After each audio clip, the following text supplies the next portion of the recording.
So with all those principles and that review in mind, now Alex has started to turn the corner. He's stepping over my head, and I'm relaxing my arm right now because at this moment he's not finishing.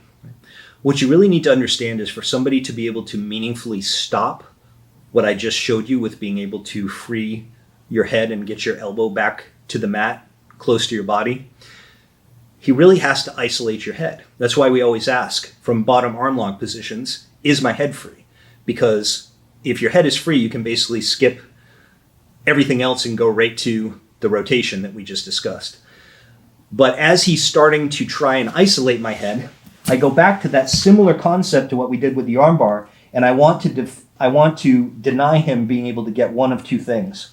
One is a shin pin, where his shin is over my bicep, and effectively isolating this arm by pinning it to the mat. Now he can pinch in tight with his elbows, get this away from my body so my wrist will pass my body and go across and he can finish. The other thing that happens is they can do a scoop under from here, and now your arm is actually in between the legs, sandwiched, and now he can finish. Okay, so he's got 2-on-1 in either of those situations. So the first thing for me is not to be asleep here and leave my arm out in this situation where he can just go ahead and do either of those things. So again, what I'm going to do is the moment I feel him start to go for isolation, I'm pulling my elbow in and I'm tucking my chin. And as he goes to bring that leg over, okay, I'm just denying it. So I put my hand here and I block. It's going to be very hard if my elbow is pulled underneath me for him to be able to find my bicep to shin pin it.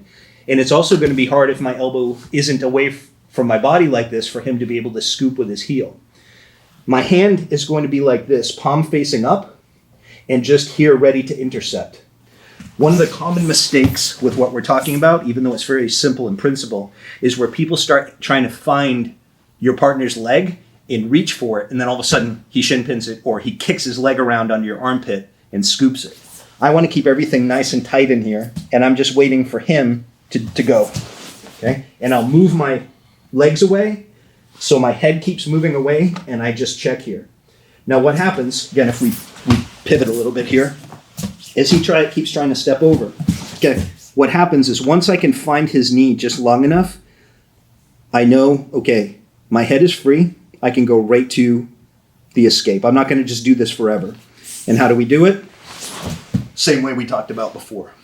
Remembering too, not to bring your elbow to the mat out here, because a lot of times if he's nice and tight, your elbow will land on the shelf of the hip and it will stop you. Then he'll pull you back into some other attack. So from here, we're always going like this and bringing that as we start to do the weight transfer with my rotation. I always bring my elbow right into my own body, into that hole.